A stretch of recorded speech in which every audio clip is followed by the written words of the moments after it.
Vous pensez que Le Bon, la Brute et le Truand est une fable de La Fontaine? Comme beaucoup, vous passez pour un blaireau dès que les gens se mettent à parler cinéma. Vous voulez briller en société? Alors, cette émission est faite pour vous. Et vous avez rendez-vous à quelle heure? Dans 5 minutes, là. Je suis tellement heureuse de vous revoir, Grégoire. Oh, moi aussi, Benjamin, je suis heureux. Jamais j'aurais pensé que vous sorteriez du coma, jamais. J'ai envie de vous embrasser. Non, non, surtout pas. Le poison est encore présent dans mon corps et tout contact nous serait fatal. Ah merde. Vous serez patient? Ah oui, non, bien sûr, je serai patient. Mais dites-moi qui vous a fait ça et je vous vengerai. Ne vous en faites pas pour moi, Grégoire. Hein, coach? Bon, Benjamin, ça va?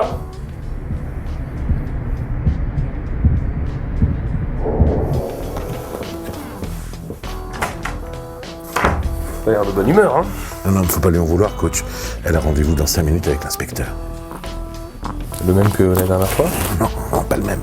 Non, au niveau style hortefeux. Merde, c'est ennuyeux ça. Action. En effet, aujourd'hui, Le Bon, la Brute et le Truand.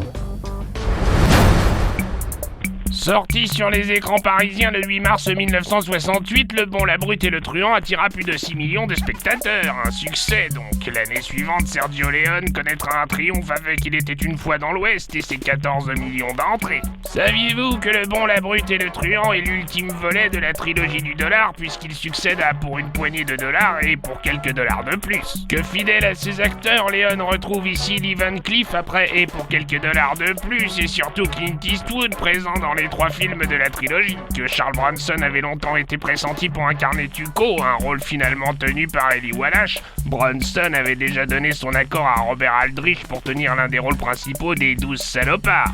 Saviez-vous également qu'Ennio Morricone s'était inspiré du cri de la hyène pour composer la célèbre rengaine du film? Que le scénario d'une suite avait été écrit mais jamais tourné, Sergio Leone s'étant toujours opposé à cette idée? Ou encore que le butin que convoitent les 3 héros du film est de 200 000 $, ce qui correspond exactement au budget de Pour une poignée de dollars.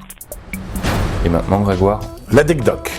L'anecdote qui calme tout le monde, même tes amis les plus calés.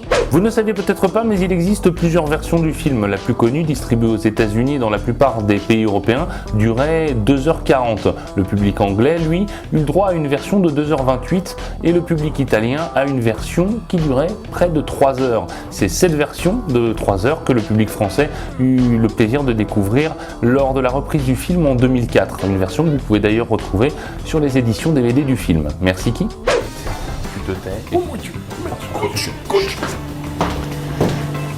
Je ne vais pas vous le cacher, je n'ai rien de concluant. J'ai près de 35 cadavres et je sais que c'est vous. Je vous aurai. Mon Dieu, coach. Tu vas aller jouer dehors, toi. Oh mon Dieu, Je vais discuter 5 minutes avec la dame. Vous ne trouverez jamais rien, inspecteur? Mézol, avec un H. J'aurai bientôt assez de preuves pour vous faire tomber. Vous le mettez où, le H? Après le S, mais là n'est pas la question. Ah, Méchol! Non. Non, ça se prononce Mézol. Ne jouez pas avec moi, je vous aurai. Si.